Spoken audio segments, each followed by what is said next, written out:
Oke, Assalamualaikum warahmatullahi wabarakatuh. Selamat sore teman-teman calon sarjana ilmu komputer Universitas Siber Asia.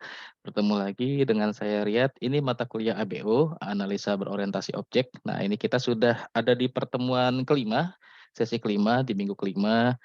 Tak terasa ya, jadi tinggal dua pertemuan lagi, 6, 7, dan di pertemuan ke-8 itu nanti teman-teman akan berjumpa atau bertemu mengikuti yang namanya pekan UTS atau pekan ujian tengah semester. Jadi tetap semangat ya, tinggal 2 minggu lagi UTS, bahkan ada beberapa kelas atau pengajar yang sudah share tugas satu atau sekaligus sebagai UTS. Contohnya seperti di kelas saya ini ya, itu ada tugas satu, jadi kalau misalkan teman-teman cek di LMS ya, jika ada yang ngecek di LMS, terus sebentar.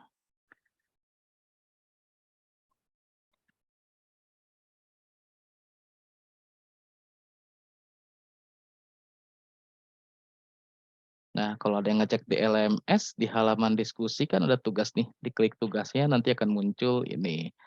Nah, ini Mas Denny sudah mengumpulkan, tapi saya lihat masih kosong, masih tester ya.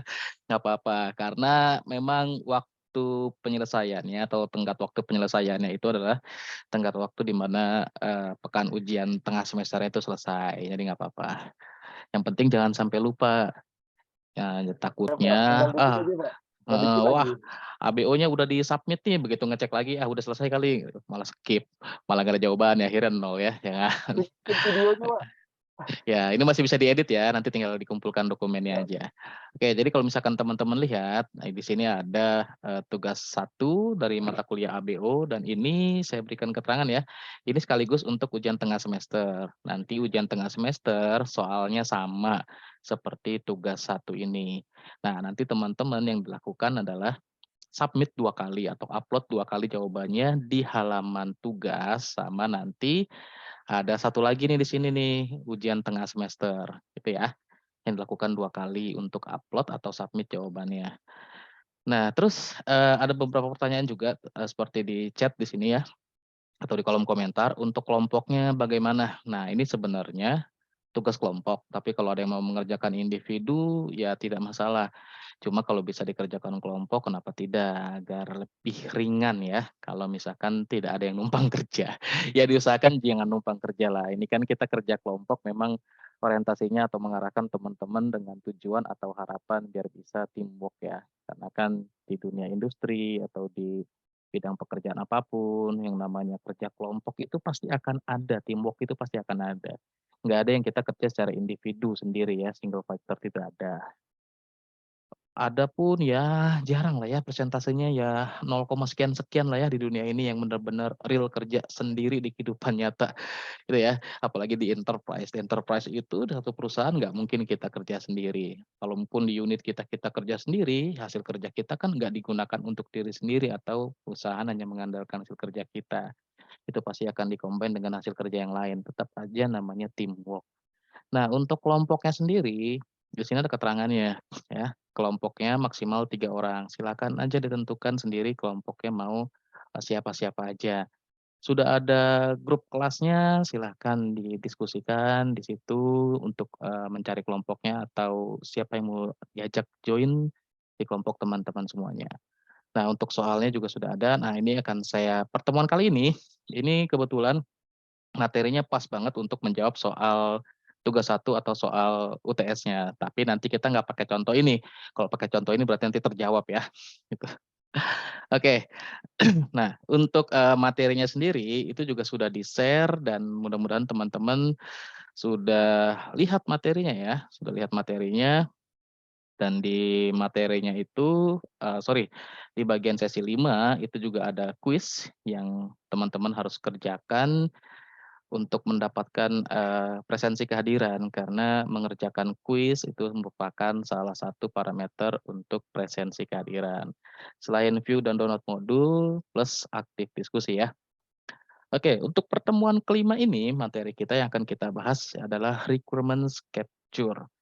Jadi gimana cara kita menangkap, melihat ada kebutuhan dari user atau dari pengguna atau dari suatu organisasi di mana di situ ditemukan masalah, terus mau kita gali masalahnya, terus mau kita selesaikan masalahnya, dan untuk menyelesaikan masalahnya, itu kan berarti ada kebutuhan dari suatu user, instansi, atau organisasi, untuk diselesaikan masalahnya, dan kita nanti akan gali nih, dia butuh apa saja, dan kita akan sediakan. Nah, requirement capture sebatas itu ya, kegiatannya atau isi dari requirement capture. Nah, user requirements ini adalah kebutuhan dari pengguna atau kebutuhan dari pemakai, baik itu di suatu proses bisnis di organisasi yang sudah memiliki sistem terkomputerisasi atau di dalam proses bisnis tersebut ya belum ada sistem yang mendukung proses bisnis itu, masih manual ya, belum ada komputerisasinya, ataupun ada komputerisasinya tapi tidak ada otomatisasinya dan lain-lain. Pokoknya pekerjaannya masih agak berat untuk dilakukan, tidak efisien waktu, tenaga, atau sumber daya, dan tidak efektif juga untuk dikerjakannya. Maka dari itu dibutuhkan sebuah sistem baru atau pengembangan sistem untuk memenuhi semua kebutuhan user, biar proses kerjanya atau meningkatkan produktivitas ya, memudahkan kerja juga dan lain-lain. Nah, user requirements ini kalau misalkan teman-teman lihat ada 3 poin di sini yang ditekankan. Pada saat, sebuah apa ya, organisasi mengalami sebuah masalah, kita pasti akan analisa, masalahnya terjadi di mana, karena apa, gitu ya. Kenapa masalah itu bisa terjadi, itu. Dan user requirements ini kalau misalkan istilah lainnya adalah kita melakukan analisa, selain analisa kebutuhan pengguna ya, tapi juga analisa proses bisnis berjalan. Nah, proses bisnis yang berjalan, proses bisnis yang real ini kita observasi atau kita analisa ya. Observasi itu salah satu teknik untuk menemukan fakta di dalam analisa. Selain observasi nanti ada banyak teknik yang lainnya dan ini akan dijelaskan di pertemuan ini. Nah, kita memahami dulu nih sebuah organisasi berjalan di seluruh proses bisnisnya. Dan nanti kita akan cross check ada masalah apa di sebuah proses bisnis atau di seluruh proses bisnisnya dari organisasi tersebut. Nah, dari masalah itu kan menimbulkan sebuah kebutuhan, kebutuhan organisasi atau kebutuhan user yang ingin diselesaikan, ingin dipenuhi oleh misalkan siapa, misalkan oleh developer, programmer, atau oleh seorang analis sistem untuk dapat membuatkan sebuah tools atau alat bantu atau software atau sistem atau aplikasi ya yang bisa membantu proses kerja mereka atau proses bisnis mereka di dalam suatu organisasi. Yang pasti itu akan menyelesaikan semua masalah-masalah yang terjadi pada proses bisnis yang lama, entah itu sudah menggunakan sistem atau belum menggunakan sistem ya. Nah, itu requirements-nya. Current system itu keadaan, sistem yang real yang sedang dipakai gitu ya. Nah, ada beberapa kondisi dari current system yang, kita akan cek nih. Kalau misalkan sebagian dari sistem yang sedang berjalan dapat memenuhi kebutuhan orang yang menggunakannya, ini hanya ini ya, hanya sebagiannya aja tapi tidak full. Ini juga berarti kan ada beberapa bagian dari sistem yang tidak bisa meng-cover kebutuhan dari organisasi atau penggunanya, sehingga tetap dibutuhkan sebuah pengembangan agar keseluruhan proses bisnis atau keseluruhan aktivitas itu bisa di-cover atau dibantu, di-support oleh sistem yang ada. Nah, terus kalau misalkan ada kondisi kedua, sebagian dari sistem yang ada sudah tidak dapat lagi memenuhi kebutuhan organisasi. Proses bisnis dalam sebuah organisasi itu sifatnya nggak statis, oke ya. Semua proses bisnis itu sifatnya nggak ada yang statis. Eranya berubah, zamannya berubah, kebutuhannya berubah, maka proses bisnis harus mengikuti hal-hal tersebut. Jika ingin terus berkembang, tidak mungkin hanya statis atau diam di tempat, stuck begitu aja. Contohnya kalau melihat persaingan di zaman sekarang gitu. Orang yang berjualan secara konvensional, itu kan hampir kita temui sudah tidak ada lagi ya, sekalipun ada jarang. Ya kecuali memang yang kayak kebutuhan-kebutuhan pokok seperti sembako yang ada di warung dan atau di agen-agen terdekat atau di minimarket terdekat. Tapi kalau misalkan kita lihat di beberapa marketplace, ternyata yang kebutuhan pokok yang biasanya ada di sistem, proses bisnis yang konvensional ya, yang dengan bertemu langsung atau datang langsung ke tempatnya, itu bahkan sudah banyak yang digantikan oleh proses bisnis yang sudah komputerisasi atau dibantu oleh sistem. gitu. Contohnya sekarang, sorry, contohnya sekarang kayak misalkan gini, kita dulu kalau mau belanja ke minimarket, itu tidak ada delivery-nya gitu ya. Sekalipun ada delivery-nya, itu biasanya dilakukan by phone. Nah, sekarang banyak minimarket yang membuat sebuah sistem di mana pelanggan atau pembeli itu bisa memesan langsung dari sistem tersebut yang nanti akan ada orang atau, bagian delivery-nya dari minimarket tersebut yang akan mengantarkan barangnya ke kita. Dengan pembayarannya sudah banyak metode untuk payment-nya.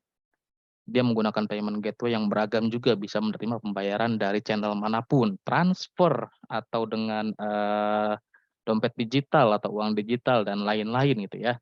Sudah banyak sekali model pembayarannya, sudah banyak sekali model proses bisnisnya. Kalau dulu kan tidak ada yang seperti itu.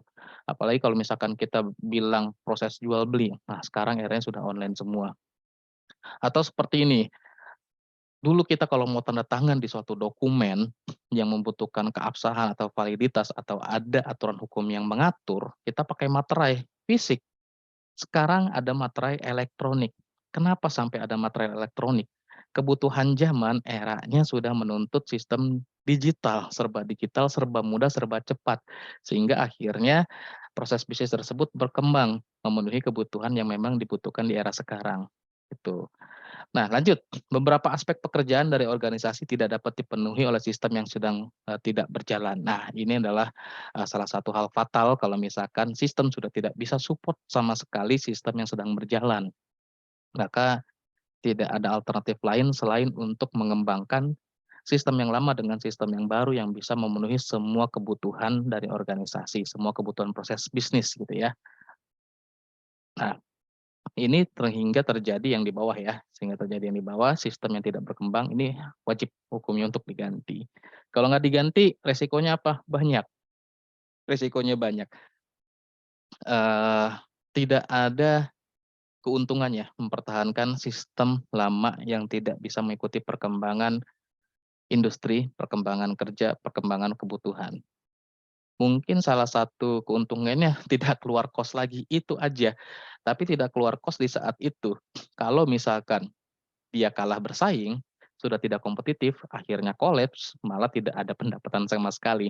Akhirnya dikiranya membuat sebuah sistem baru atau pengembangan sistem baru yang dia bilang mahal dan segala macam lah, pemborosan, takut habis gitu kan, takut defisit, keadaan keuangannya atau dananya, malah menimbulkan dampak yang lebih buruk lagi kalau misalkan tidak ada pengembangan alat bantu proses bisnis di organisasinya atau instansinya, gitu ya. Oke. Nah, eee, untuk penggantian sistem juga tidak bisa langsung diganti sekaligus ya. Biasanya untuk implementasi sistem itu ada yang secara paralel atau ada yang secara per modul digantikan. Kenapa sih? Karena gitu ya, ini harus ada pemahaman juga fungsi dari sistem yang sedang berjalan, itu pasti harus ada di sistem yang baru dan itu nanti akan dicek secara ini biasanya adanya kalau misalkan teman-teman sudah ada yang ngambil RPL atau yang sedang mengambil RPL, rekayasa perangkat lunak atau software engineering. Biasanya di situ ada materi atau pembelajaran tentang testing dan implementasi sistem. Nah, di testing itu kan yang dicek banyak tuh, selain menguji atau mengedebak ada error kah, ada bug kah, atau ada apapun, juga diuji kesesuaiannya, apakah sudah terpenuhi semua kebutuhan user atau organisasi dari sistem yang baru. Minimal minimal ya paling gampang, itu ada beberapa proses bisnis dari sistem lama yang akan ada dalam sistem yang baru. Ya, itu minimalnya, tapi bukan di-copy plug seperti itu. Yang namanya pengembangan pasti mengharapkan arah yang lebih baik, ada peningkatan, ada enhancement, bukan stuck seperti itu. Mungkin nanti lebih cepat prosesnya, lebih cepat perhitungannya, atau ada alur atau prosedur yang di-cut, yang tidak penting ada, yang akhirnya dihilangkan, gitu ya. Jadi lebih cepat untuk berjalannya proses bisnis. Nah, seperti itu ya. Terus kekurangan pada sistem yang sedang berjalan itu pasti bisa diperbaiki di sistem yang baru, itu pasti. Kalau tidak ya buat apa dikembangkan sistem yang baru jika tidak bisa menutupi kekurangan di sistem yang lama.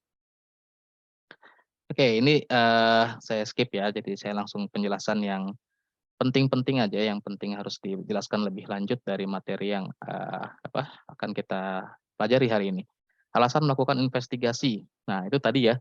Ini secara simpelnya aja, pada saat kita melakukan investigasi, memang ada kebutuhan lain yang harus ditambahkan pada sistem yang lama atau kebutuhan lain untuk membuatkan sistem yang benar-benar baru karena tidak ada sistem di situ. Gitu ya. The next.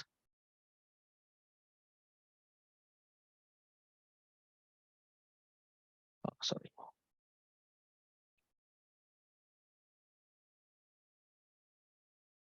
Nah, new requirements. Oke, ini juga tadi sudah saya jelaskan. Kita skip aja ya. Kita yang kepenting-pentingnya aja. Tipe requirements, fungsional, non-fungsional, sama usability. Kita lihat di sini. Functional requirements. Functional requirements ini digambarkan biasanya lewat use case diagram. Di pertemuan ketiga atau di keempat itu teman-teman diberikan materi tentang use case diagram. Ada yang sudah coba use case diagram? Nanti kita coba di sini ya kalau belum coba.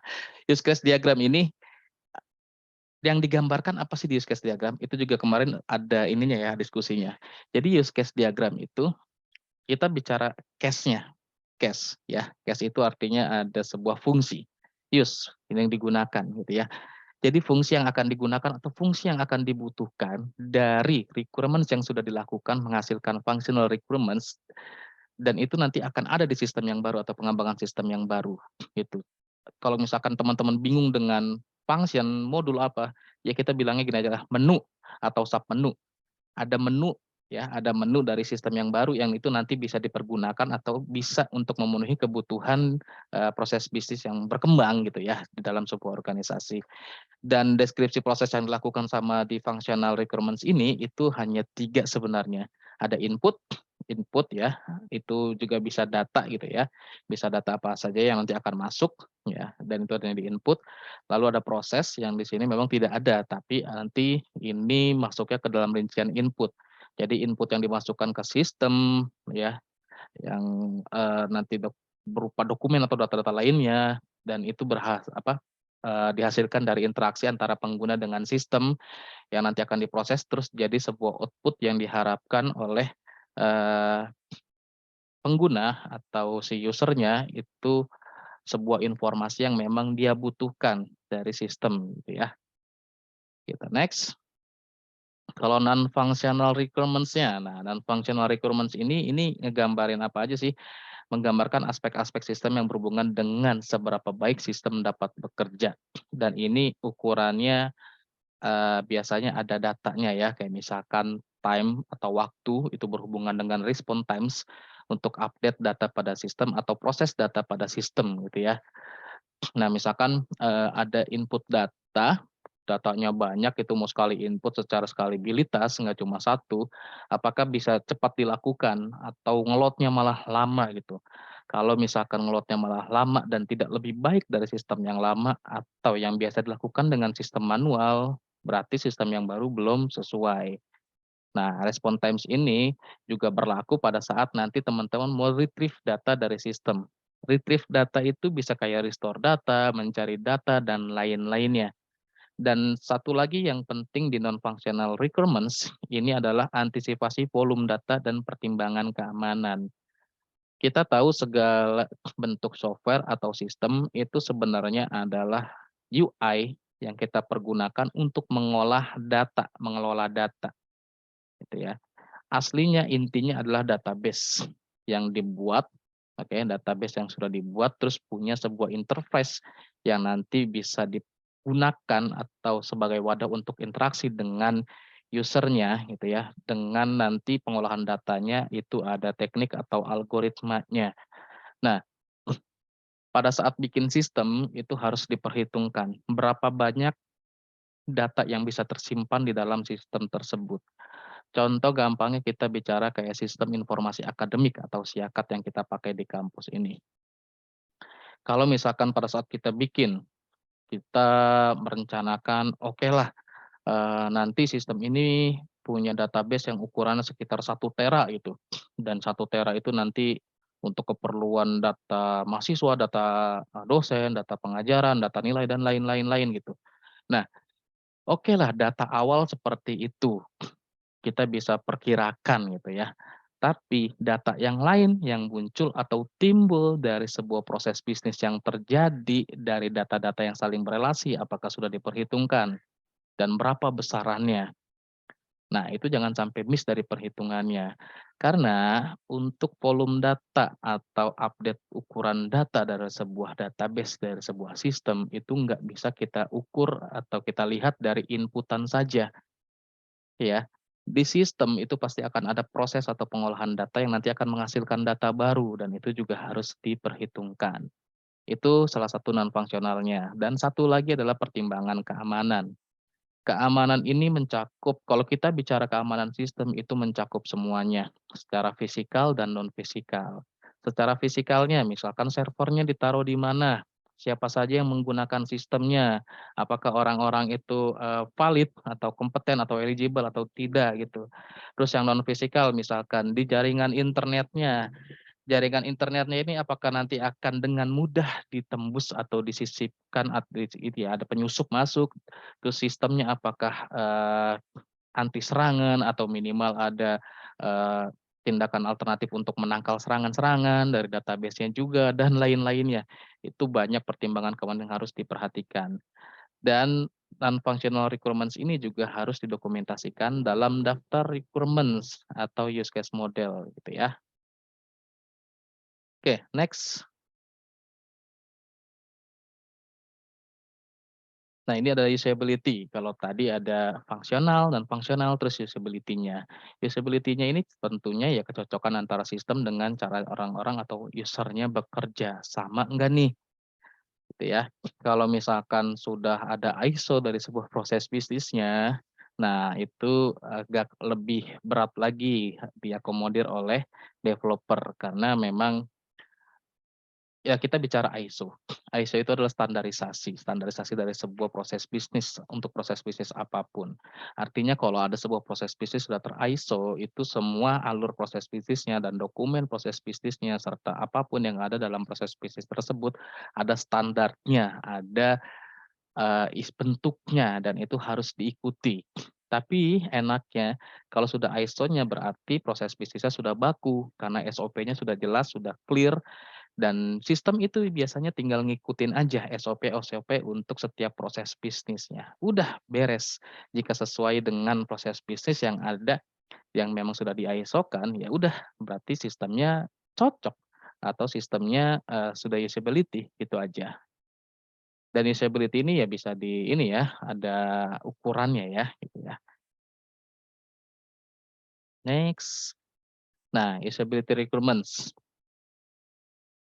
Untuk membangun usability ini ke dalam sistem, ini pasti akan ada langkah-langkah yang harus dilakukan. Yang terlebih dahulu dilakukan tuh apa aja. Karakteristik dari pengguna yang menggunakan sistem itu salah satunya. Dan ini berhubungan, ini ketiganya ya, ketiganya ini berhubungan dengan privilege, role, hak akses, atau tugas dan tanggung jawab dari masing-masing sistemnya, masing-masing usernya. Setiap user yang memiliki role berbeda atau privilege berbeda itu pasti memiliki hak akses yang berbeda dalam sistemnya dan ini nanti akan harus dipenuhi gitu ya. Kayak misalkan, jangan sampai user biasa itu memiliki hak akses atau role atau, privilege yang sama dengan super user seperti admin atau administratornya. Ya, dan ini nanti bisa diuji pada prototype system. Next, nah ini fact finding teknik, menemukan fakta untuk kebutuhan requirements ya, untuk kebutuhan user requirements atau organization requirements. Ada background reading, interviewing, observation, terus ada document sampling sama questionnaires. Nah, ini saya jelaskan, secara keseluruhan aja, kalau satu-satu teman-teman bisa baca di belakangnya ya. Kalau background reading ini hanya, eee, kita dapat semua dokumentasi dari mereka. Misalkan, kita sebagai developer ada organisasi atau perusahaan minta dibuatkan sistem baru dari sebuah proses bisnisnya atau seluruh proses bisnisnya. Ada beberapa cara yang bisa kita lakukan kalau kita mau analisa proses bisnis berjalan. Selain observasi dan wawancara, ini ada background readings. Jadi kita tinggal, mendapatkan informasi-informasi dari proses bisnis yang ada dengan membaca semua dokumentasi seperti reports, terus struktur organisasi, manual polisi, job description, atau dokumentasi of existing system-nya. Udah dari itu aja. Dengan ada kelebihan dan kekurangan pasti ada. Nah, untuk kelebihan kekurangannya teman-teman silahkan dibaca mandiri ya, atau disimak mandiri. Terus ada interviewing. Interviewing ini dilakukan dengan langsung menanyakan ya, kita interview, ini kita akan mendapatkan pemahaman mendalam tentang organisasi, dari tujuannya, dari persyaratan penggunanya, aturan yang dibuat oleh orang-orang yang ada di dalam organisasi tersebut. Contohnya misalkan dari manajer, staf, atau pelanggan. Kita akan interview semuanya, kita akan wawancara semua orang atau setiap orang yang ada dalam sebuah proses bisnis di dalam sebuah organisasi itu untuk mendapatkan eh, untuk gathering requirements-nya, untuk mendapatkan sebuah kebutuhan dari masing-masing user itu seperti apa, ya. Kita dapat melihat masalahnya nanti apa dari setiap usernya atau dari setiap SDM-nya, dan nanti akan kita selesaikan atau kita penuhi kebutuhannya.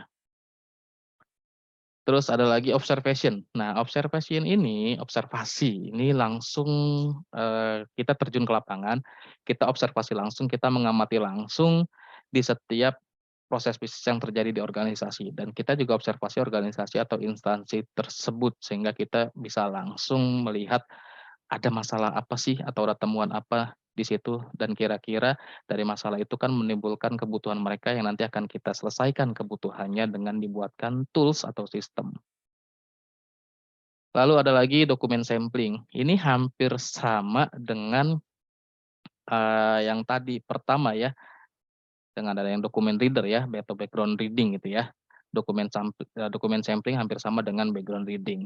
Cuma bedanya kalau dokumen sampling ini kita kalau kita bicara di model pengembangan perangkat lunaknya, kita pakai modelnya prototyping gitu ya. Kita pakai modelnya prototyping. Itu yang pertama. Yang kedua, kita bisa contohnya menyediakan data statistik mengenai volume transaksi dan pola aktivitas. Ini sebenarnya malah sama juga dengan prototyping. Atau misalkan contoh di sini nih, memperoleh salinan dokumen kosong yang telah diselesaikan, menghitung jumlah formulir dalam bentuk screenshot dari sistem komputer yang ada. Nah, ini mungkin teman-teman agak bingung, kok dokumen sampling tapi kok kayak nggak ada samplingnya di sini. Iya, misal yang pertama, memperoleh salinan dokumen kosong dan yang telah diselesaikan ya. Ini contohnya pada saat perusahaan itu, dia ada proses bisnis tertentu yang nanti akan ada inserting data ya, insert data atau create data gitu ya, atau ada create data.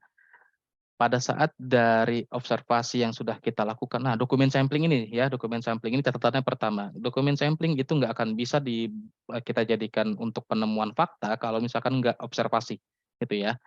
Nah, misalkan setelah observasi, kita sudah melihat seluruh proses bisnisnya dengan catatan kita sendiri, bukan dari hasil interview atau bukan dari background reading, tapi kita yang nanti akan membuatkan sampling berdasarkan analisa dari hasil observasi. Nah, dari analisa observasi kita punya catatan yang nanti akan kita tuangkan, ini ujung-ujungnya bentuk adalah prototyping lagi. Misalkan pada saat mereka input data, kita lihat inputan datanya modelnya seperti apa, kita buatkan sampling dokumennya seperti apa. Itu aja untuk dokumen sampling, gampangnya ya. Next, questionnaires. Questionnaires ini sebenarnya, questionnaires ini lanjutan dari interview. Kalau interview biasanya dilakukan secara lisan atau langsung, tapi kalau questionnaires ini adalah interview yang modelnya tidak langsung, dengan membuatkan sejumlah pertanyaan yang nanti akan kita buatkan dalam bentuk form atau pertanyaan yang nanti akan kita sebarkan ke user dari sebuah instansi atau organisasi yang membutuhkan pengembangan baru sistem atau pengembangan proses bisnis, dan mereka isi, ya sudah, kita dapat data dari hasil isian dari mereka, gitu ya. Nah, ini contohnya. Oke, next. Sampai sini ada yang mau tanyakan? Kalau ada yang mau tanyakan, silakan tanyakan dulu sebelum makin panjang.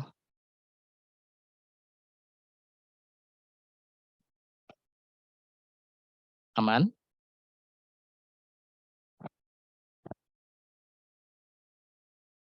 Masih Mantap. panjang loh kita loh. Masih banyak loh ini materinya. Oke, keterlibatan pengguna ya saya skip karena ini teman-teman bisa baca secara mandiri, nggak terlalu rumit juga materinya. Kita next. Ini juga tadi udah. Nah, ini alur dari requirement analysis ya, alur dari requirement analysis. Pada saat atau alasan kenapa melakukan analisa requirements atau requirement analysis, yang pasti ada project yang dimulai dulu ya. Project yang dimulai lalu kita lakukan requirement analysis di sini.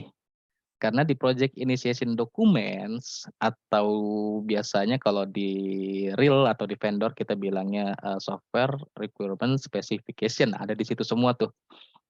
Nah, termasuk kayak user requirements juga ada semuanya di situ. Terus yang langkah-langkah tadi yang kita lakukan ada di situ semua. Jadi project initiation documents. Dari semua yang sudah kita kumpulkan, nanti kita akan mendapatkan elicit requirements.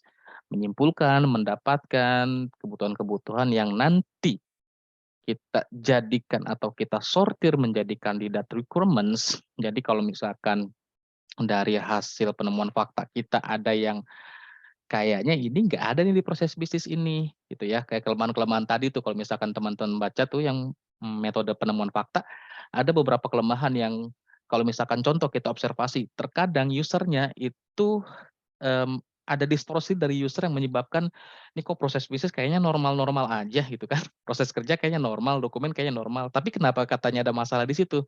Nah, itu adalah tugas kita untuk menelaah atau memilih apakah itu benar-benar masalah atau tidak. Dengan cara-caranya nanti ada, nggak di sini ya. Nah, dari kandidat requirements di-select atau di pilihan requirements-nya gitu ya. Nah, sebenarnya dari elicit dokumen ini kita dapat glossary. Glossary ini ya semua kumpulan masalah yang nanti akan ada di candidate requirements, lalu jadi pilihan requirements yang akan kita selesaikan setelah kita list ya, kita develop use case-nya. Ini belum di develop sistemnya, baru perancangan sistem usulannya. Dan baru satu alat bantu yang kita pakai. Di sini masih fungsionalnya yang kita rancangkan, belum yang lain-lain. Kenapa? Nah, di sini masih menggunakan use case yang menghasilkan use case modal. Gitu ya. Belum activity diagramnya, belum sequence diagramnya, belum state chart-nya, belum mesinnya, belum komponennya, belum kelasnya, dan lain-lain. Oke ya, dari requirement analysis ini, itu biasanya dokumen yang kita dapatkan adalah use case model. Atau hasil yang kita dapatkan adalah use case model dari diagram use case yang kita create. Oke, next. Oke, requirement team. Requirement team ini yang ya tips kita yang kita di developer yang diberdayakan developer pada saat melakukan user requirements atau requirements gathering atau requirements capture ya. Dari project yang sudah diinitiate akhirnya adalah hasilnya requirements capture dan modeling yang itu nanti hasil luarannya adalah use case model, requirement list, dibuatkan prototype dari interface-nya atau UI-nya, terus inisial sistem arsitekturnya. Inisial sistem arsitektur ini berhubungan dengan segala jenis teknologi yang nanti akan digunakan dari sistem atau aplikasi yang dikembangkan. Misalkan servernya mau pakai fisik atau cloud, database-nya mau pakai apa, teknologinya, bahasa pemrograman pengembangan sistemnya mau pakai apa, dengan framework-nya gimana, atau infrastrukturnya gimana, skeletonnya seperti apa, model pengembangan sistemnya gimana, mau model yang terdistribusi, terstruktur, atau model-model yang dipercepat, atau yang orientasi objek, dan lain-lain. Yang hasilnya terakhir itu ada glossary atau simpulan atau daftar-daftar istilah ya. Oke, sampai sini ada yang mau ditanyakan? Silakan kalau yang mau ditanyakan.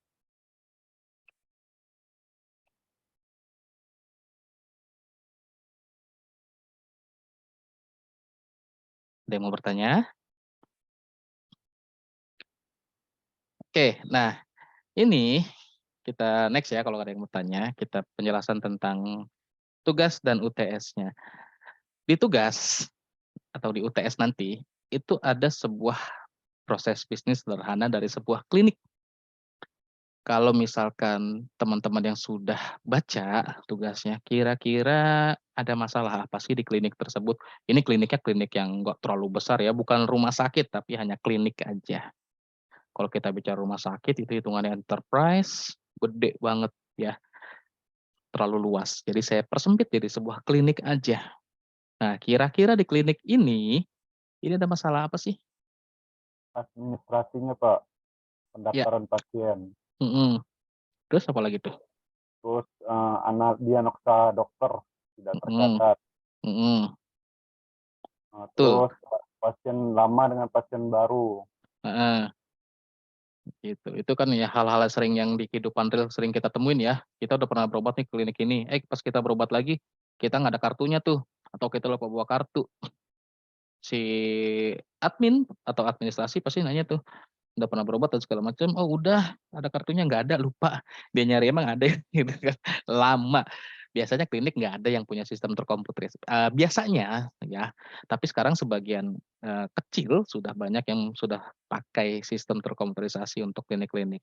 Karena memang dia butuh, apa ya, butuh dokumentasi mungkin itu untuk reporting-nya dia atau untuk apapun gitulah ya. Nah, kalau misalkan kita, ceritakan ceritakan ya masalah-masalah ini atau kita capture masalahnya di sini dengan bentuk deskripsi aja. Kita sebagai sistem analis atau solution architect kita punya tim untuk pengembangan sistemnya.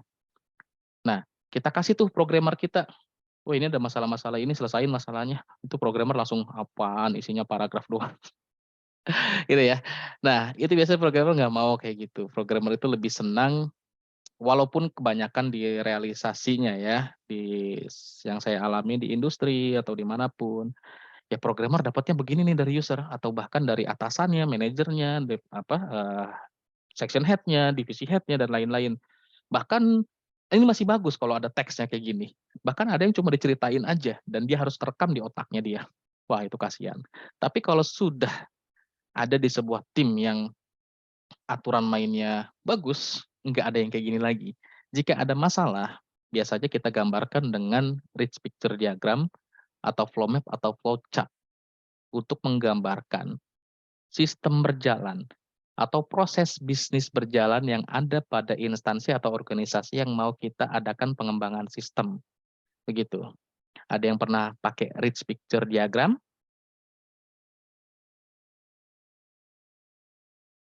Belum pernah? Oke, saya contohkan ya. Contohnya gimana sih rich picture diagram itu?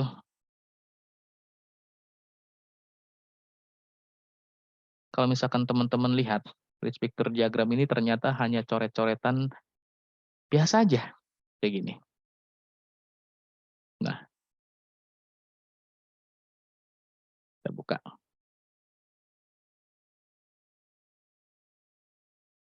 Nah, ini aja. Ini rich picture diagram.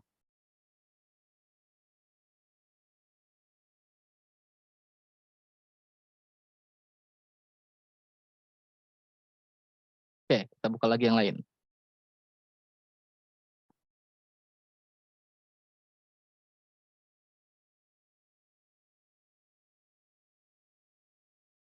Oh, kecil banget, sorry.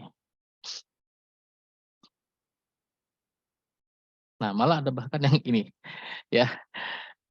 Nah, cuma seperti ini aja rich picture diagram. Ini nggak perlu saya buka detail aja. Terus ada lagi yang seperti coretan ini. Ada lagi yang seperti ini. Oke, ini rich picture diagram. Diagram apapun yang teman-teman buat bebas. Yang penting menggambarkan sebuah alur dari proses bisnis yang sedang dianalisa dengan tujuan capture requirements atau requirement capture. Kita lagi ngumpulin requirements sih, lagi requirements gathering. Oke ya, dibuatkan dengan dokumen bentuknya apapun. Softwarenya apa buat bikin ini? Apapun. Mau pakai Word bisa, mau pakai software yang untuk tools WMLs yang waktu itu pernah saya jelaskan juga. Nah, diagrams.net itu bisa pakai ini. Oke ya, itu rich picture diagram. Jadi diagram apapun yang penting menggambarkan sebuah alur dari sebuah proses bisnis yang sedang dianalisa. Kita ke selanjutnya aja. Kalau misalkan, kurang menggambarkan kayaknya pakai rich picture diagram, bisa pakai flow map atau flow chart. Ini di semester 1 di mata kuliah dasar pemrograman atau algoritma pemrograman, teman-teman sudah diberikan materi ini, gitu ya, untuk menggambarkan sebuah algoritma sistem atau menggambarkan sebuah proses bisnis sistem. Sebenarnya ada bedanya ya flow map sama flow chart. Kalau flow map itu menggambarkan alur proses bisnis atau aktivitas. Flowchart menggambarkan alur algoritma. Jadi kalau untuk menggambarkan ilustrasi proses bisnis, lebih tepat sebenarnya menggunakan flow map. Contoh-contoh flow map seperti apa? Ya teman-teman bisa searching sendiri di sini ya, flow map. Nah ini juga banyak nih, misalkan flow map penjualan. Nah bentuknya seperti ini. Ya, ini sudah banyak sekali, notasinya juga sudah pernah diajarkan, saya nggak jelaskan lebih lanjut ya. Oke, itu tadi flow map-nya. Nah, terus teman-teman diminta untuk membuatkan sistem administrasi dan data rekam medik yang terkomputerisasi. Buat sebuah analisa permasalahan, dilanjutkan dengan user requirements dan requirements gathering. Dokumennya seperti apa sih Pak untuk user requirements dan requirements gathering ini? Bebas, teman-teman membuatkannya misalkan mau buat di Excel, di Word, bisa. Yang pertama, user requirements, kebutuhan requirements masing-masing user dalam sebuah proses bisnisnya. Contoh kalau di sini siapa aja nih kira-kira user yang akan ada di sistem yang baru atau sistem yang dibuatkan. Dituliskan, misalkan contoh ya satpam, terus ada lagi habis satpam siapa lagi? Ada Connect gitu ya. Kalau saya misalkan sebut yang di sini nanti udah tahu jawabannya gitu ya. Nah, kebutuhan satpam apa aja di sistem yang baru, kebutuhan Connect, kebutuhan supir apa aja di sistem yang baru. Itu dituangkan semua ke dalam user requirements dan nanti dikumpulkan ke dalam requirements gathering. Requirements gathering tadi seperti apa? Itu di pertemuan kemarin dan pertemuan besok kita bahas lagi. Requirements capture di hari ini tadi sudah dijelaskan. Untuk model requirements, user requirements dan requirements gathering teman-teman bebas buat sendiri, di Word boleh, di Excel boleh, dikumpulkan aja semua kebutuhan sistem, kalau bisa dari kebutuhan tersebut pemenuhannya seperti apa. Lanjut ke perencanaan sistem usulan yang dibuatkan dalam diagram use case. Ini berarti fungsionalnya, ya. Diagram use case buatnya contoh di sini pakai, IO diagrams atau diagrams.net gitu ya. Nah, di sini ada di UML. Nah, kalau misalkan ini template ya, ini template. Kalau misalkan teman-teman pengen pakai yang, nggak pakai template-nya, klik aja yang blank diagram, terus create. Nanti setelah di-create ya misalkan mau di-save apalah namanya, bebas. Oke. Nah, kalau untuk yang buat flow map atau flowchart diagramnya ada di sini ya. Nih, flowchart. Sekarang ke use case. Use case itu salah satu diagram dari UML. Nah, berarti kita ke UML sini. Nah, ini semua notasi-notasi yang nanti akan dimasukkan ke dalam use case diagram. Use case diagram isinya biasanya apa aja? Hanya ada aktor, terus use case-nya sendiri, dan ada boundary system atau batasan atau ruang lingkup. Kita cari boundary. Dia bentuknya hanya kotak aja. Jadi kalau nggak ketemu boundary, boleh pakai yang lain aja ya. Kayak misalkan ini. Ini bisa kita jadikan boundary. Sebenarnya harusnya pakainya boundary ya. Kalau nggak ada kita searching aja.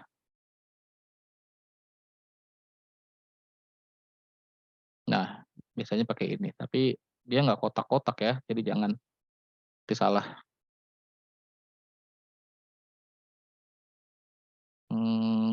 Coba kita tambahin dokumennya ya.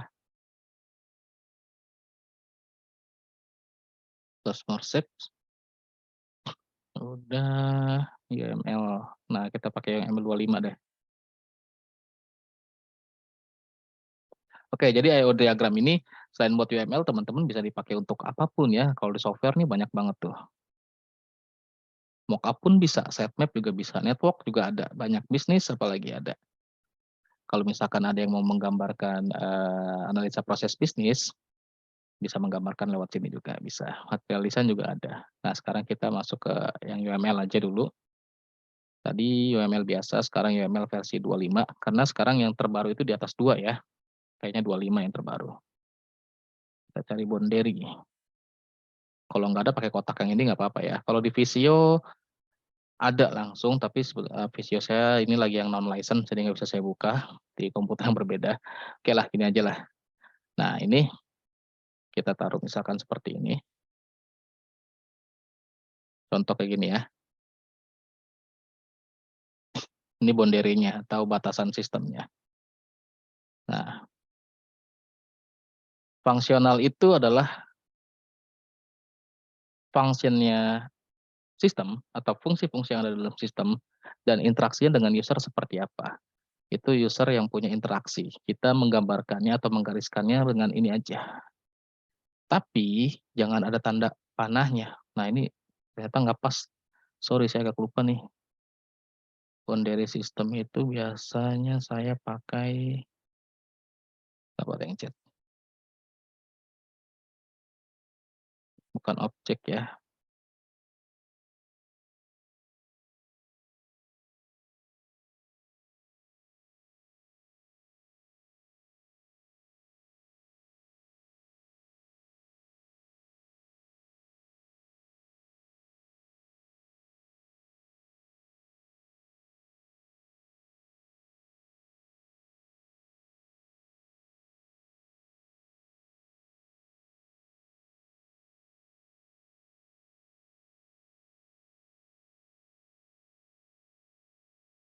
Ya, ternyata sekarang kalau yang di UML ini adanya di UML mana nih? Sistem scope boundary. Bolehlah pakai inilah. Beda notasi, beda software, beda bentuknya ya, tapi nggak apa-apa, sama aja sih. Misalkan ini nama sistemnya diganti nih. Ya. Ini kan sistem name. Sistem klinik misal contoh ya. Dah, ya. Terus ini aktornya siapa? Misalkan aktornya di sini supir. Nah, ini saya hapus dulu ininya. Use case-nya misal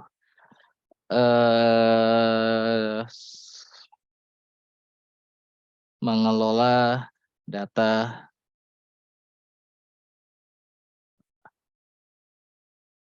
Ini enggak saya contohkan langsung yang ditugas ya, contoh seperti ini.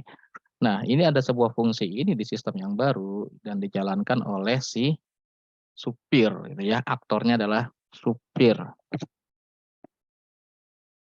Membuat hubungannya dengan asosiasi garisnya. Di mana nyari asosiasi? Sebenarnya kita bisa bikin langsung garis kayak tadi, tapi lebih bagus kalau misalkan teman-teman cari di sini. Kalau nggak ketemu, cari di sini.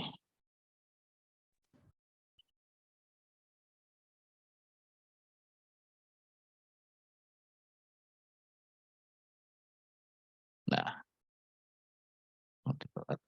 button. Nih ya, asosiasi. Dia harus connect sini dan connect ke sini. Kalau misalkan ketebelan, tebel banget ini ya, dari sininya aja ya. Satu poin itu. Dia harus dikonekin. Ini ada satu use case. Contoh ada aktor lainnya. Nah, misalkan di sini nama aktornya admin. Oke, admin. Dia punya fungsionalitas di sistem.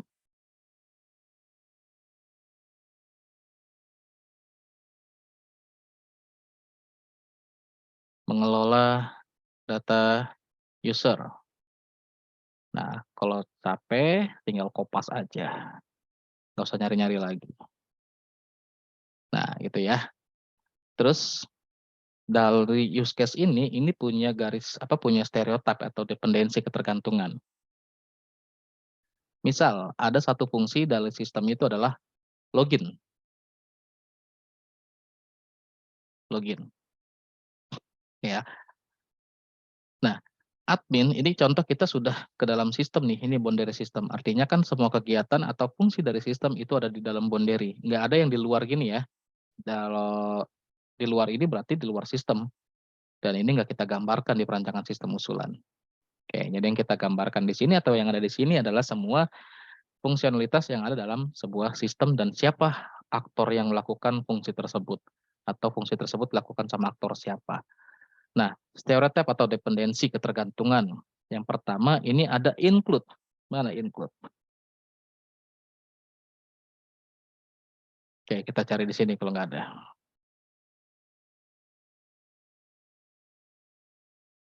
Oke, ini include.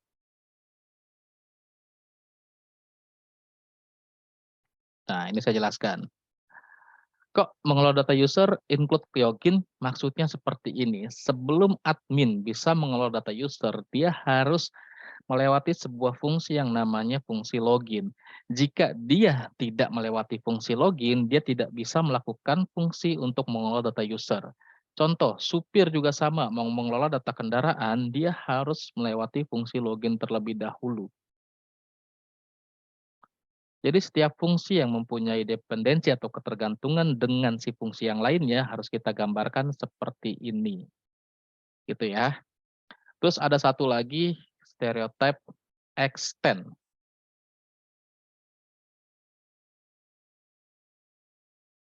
Hari ini kita jelaskan sampai use case dulu, nanti kita nyambung lagi ke activity diagram di next ya. Nah, extend ini seperti ini.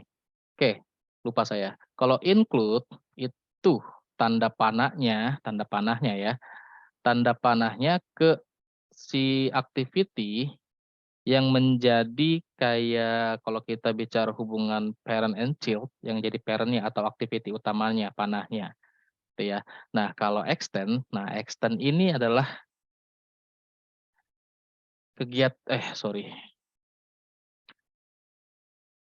function tambahan yang bisa terjadi setelah function utamanya dilakukan.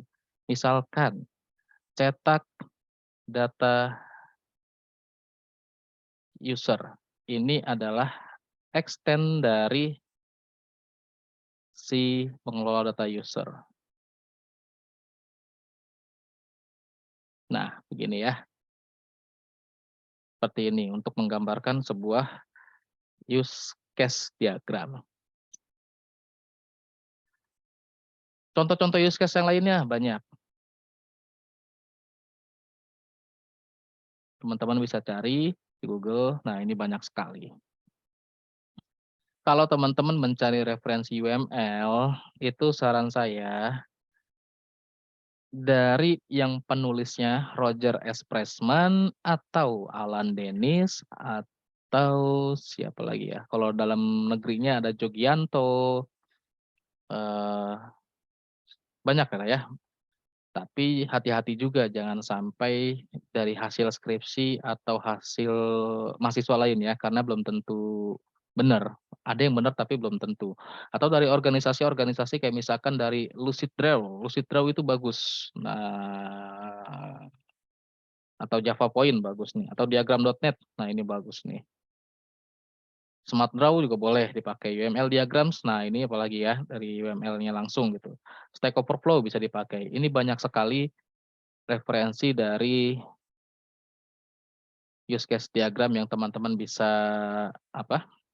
jadikan referensi gitu ya. Nah, kalau misalkan teman-teman lihat di sini, ini kok ada garisnya ya, sudah include ada garisnya juga kok di sini saya nggak buatkan garis lagi ke sini nih, kayak misalkan ke sini gitu. Nah, kalau misalkan ada yang kayak gini ya, kalau teman-teman males ya, pengen langsung klik drag aja, jangan lupa dirubah nih tipenya dengan yang nggak ada panahnya, none. Nah, boleh. Terus kalau mau diluruskan, tinggal pilih ini jadi strike. Nah, kayak gini. Gitu ya. Kok nggak buat kayak gini gitu? Nggak usah, karena kalau dari stereotip sendiri, dari si include-nya itu sudah menceritakan atau menggambarkan Kalau misalkan si supir ini misalkan si aktor supir mau melakukan fungsionalitas mengelola data kendaraan dalam sistem usulan yang ini rancangan sistem usulan ya, dalam sistem yang nanti mau dibuat, dia harus melewati function login terlebih dahulu. Kalau tidak, ya tidak bisa melakukan aktivitas atau fungsi function mengelola data kendaraan, gitu. Terus activity diagram gimana? Nah, ini nanti akan kita jelaskan di next sesi sinkron berikutnya, nggak hari ini karena terlalu banyak ya. Sampai sini dulu, ada yang mau ditanyakan? Silahkan kalau ada yang mau ditanyakan.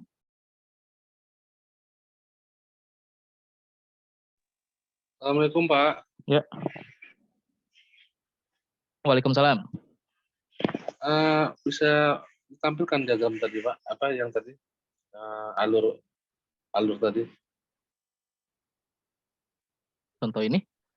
Ya. Ini Pak, maaf Pak, saya mau nanyakan.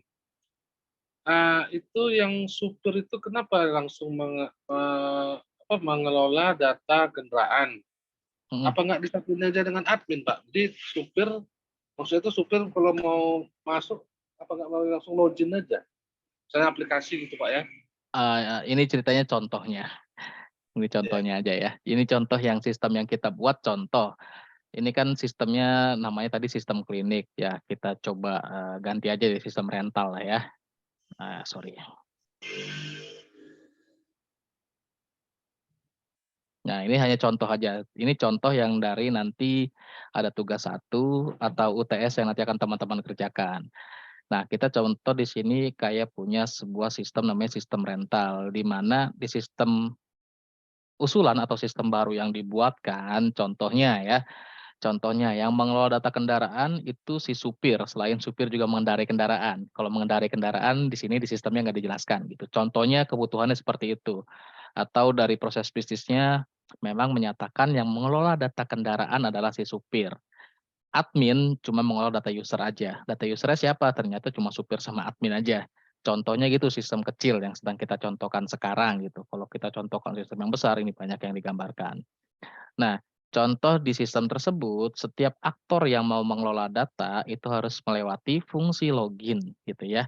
Setiap aktor yang mau menjalankan fungsi untuk mengelola data-datanya gitu. Kayak contohnya supir mau mengelola data kendaraan, dia harus login terlebih dahulu. Admin mau mengelola data user, dia harus melewati fungsi login terlebih dahulu. Kalau kedua user ini tidak melewati fungsi login terlebih dahulu, nah fungsi-fungsi ini tidak bisa dijalankan. Begitu, itu contohnya. Dan Oke, siap. ini bisa berbeda sesuai user requirements yang sudah dilakukan sehingga mendapatkan di-capture requirements-nya, dikumpulkan requirements-nya dari requirements gathering dan dinyatakan seperti itulah proses bisnis yang nanti akan ada di proses bisnis selanjutnya dan ada di sistem usulan atau sistem baru yang nanti akan dipakai juga. Itu contohnya. Oke, Nah, terima kasih Pak. nanti teman-teman bikin use case sistem usulannya, ya berarti dari ini. Nah oke ya, kan sudah ada nih ilustrasi proses bisnis berjalan yang digambarkan, ada lalu dilakukan user requirements dan requirements gathering, artinya ada masalah-masalah yang ingin diselesaikan dari proses bisnis yang terjadi di klinik ini gitu ya, dengan dibuatkan sebuah sistem baru ya, dengan dibuatkan sebuah sistem baru. Nah, artinya sistem baru tersebut tergantung teman-teman sebagai sistem analis atau solusi arsitek atau seorang developer yang nanti akan membuatkan sistemnya akan seperti apa dengan dituangkan usulannya pada diagram use case gitu ya. Dengan dituangkan usulannya pada diagram use case. Diagram use case menggambarkan apa? Menggambarkan secara fungsionalitas sistem itu seperti apa dan hubungannya setiap fungsi yang ada dalam sistem baru dengan aktornya yang mana aja atau siapa aja. Dan untuk setiap diagram use case ya untuk setiap use case-nya itu harus ada tabel penjelasannya. Tabel penjelasan use case seperti apa? Nah, ini lupa saya jelaskan ya.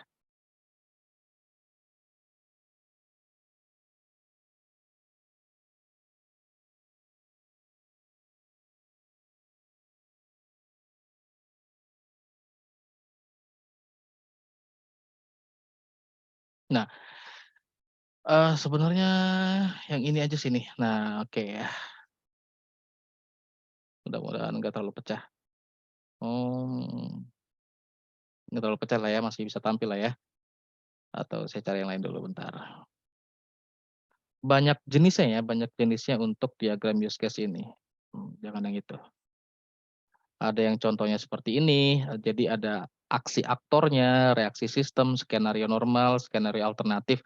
Skenario normal itu yang harusnya jika keadaannya bernilai true, jalannya seperti apa. Kalau false, jalannya gimana. Contoh ini pada saat login, pada saat user masukin password dan segala macam. Nah, ini contoh seperti ini nih. Ini kan ada use case login nih ya, ada use case login. Nah, untuk setiap use case ini harus dibuatkan tabel penjelasan. Contoh di diagram use case yang teman-teman buat ada 15 use case, berarti nanti akan ada 15 tabel penjelasan dari setiap use case ini. Nah, satu tabelnya ya seperti ini, satu use case satu tabel. Contoh login dibuatkan tabel penjelasan use case-nya bentuknya seperti ini. Ada skenario normal, ada skenario alternatif. Skenario normalnya ini si aktornya apa, reaksi sistemnya gimana. Kalau benar semua ya udah masuk dalam sistem. Terus dia bisa melakukan fungsinya dia sesuai dengan role atau privilege hak aksesnya.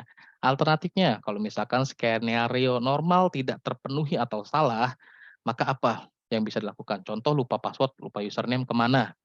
Atau mau reset password ya kemana? Nah, ini diagram yang paling simpelnya. Kalau diagram yang bagusnya sebenarnya bukan yang itu ya. Diagram yang bagusnya itu kayak yang tadi ini dia nih ya.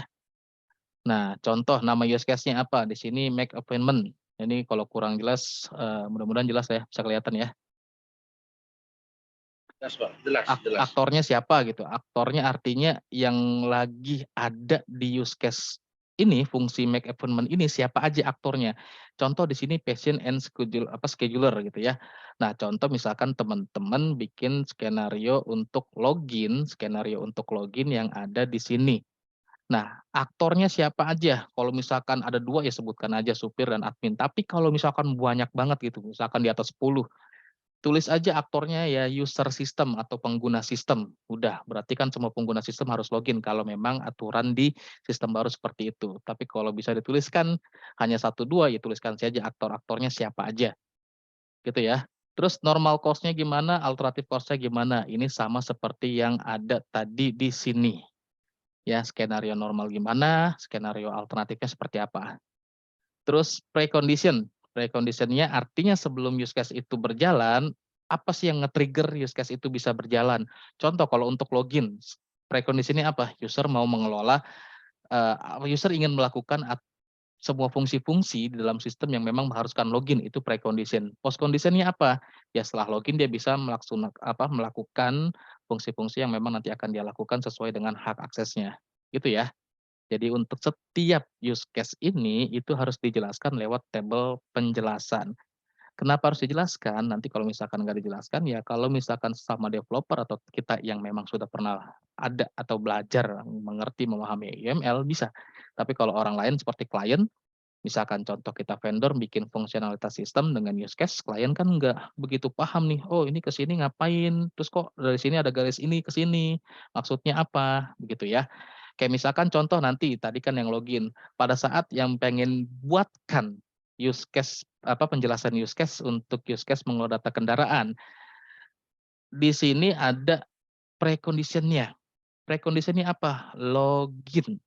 Karena kan kita lihat di sini, sebelum bisa mengelola data kendaraan dia harus login. Post condition-nya apa? Yang ada data kendaraan yang sudah dikelola oleh si aktor ini. Begitu. Nah, nanti nggak ada salahnya kalau misalkan teman-teman belajar atau cari-cari referensi tentang activity diagram ya, sebelum dijelaskan di next sesi sinkron berikutnya. Banyak sekali sumber-sumber untuk UML ini. Jadi nggak ada salahnya untuk cek referensi lainnya sebelum disampaikan. Oke, ada yang mau ditanyakan lagi? Silakan.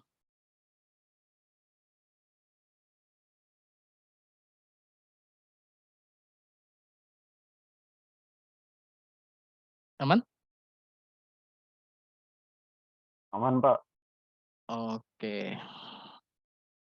Nah, jangan lupa ya tugasnya atau UTS itu nanti jadwalnya kalau tidak berubah ya, jadwalnya kalau tidak berubah, waktu terakhirnya atau waktu selesainya itu di sekitaran Minggu tanggal 28 Mei untuk setiap kelas atau semua kelas.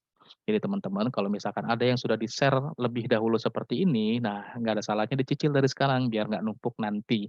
Karena kalau misalkan kayak teman-teman yang mungkin, sudah beberapa semester di Unsia tahu tuh, kalau misalkan di belakang-belakangan banyak kendalanya. Kenapa? Biasanya kayak sistemnya overload karena semuanya langsung buka sistemnya mau ngumpulin semua serentak Servernya ribuan sibuk, Pak. orang gitu ya kan. Nah, kalau misalkan nyantai-nyantai dari sekarang, nah atau nyicil-nyicil apalagi bisa dikumpulkan terlebih dahulu kan lebih bagus lagi ya gitu. Karena, nanti juga kalau misalkan diserentakkan di minggu-minggu UTS-nya, nah taruhlah ada 8 mata kuliah berarti kan teman-teman punya 8 tugas yang harus dikerjakan, makin banyak. Oke, jadi kalau bisa dicicil silakan dicicil dari sekarang. Beres ya? Nggak ada lagi pertanyaan? Nggak ada lagi, Pak. Oke, sip. Oke, kalau tidak ada lagi, saya akhiri dulu sampai di sini. Nanti akan saya share hasil recording-nya ya. Setelah saya upload ke YouTube, nanti akan saya share di LMS untuk hasil recording-nya. Oke, sekian dari saya. Mudah-mudahan materinya bermanfaat. Jangan lupa dipelajari lagi sama teman-teman semuanya materinya. Nah, jika ada praktek-praktek kayak tadi untuk menggambar UML, rich picture diagram, flow map, flowchart, itu dicoba. Tools-nya banyak. Selain yang online, yang offline juga ada. Kalau mau download, kalau punya license-nya Visio, silakan pakai Visio. Tapi kalau tidak ada, bisa pakai trial, misalkan contoh eDrawMax, terus ada Visual Paradigm, ada Rational Rose, dan lain-lain ya. Terus kalau mau yang online, Draw.io ada, Visual Paradigm juga ada online-nya, terus kayak misalkan Star UML juga ada.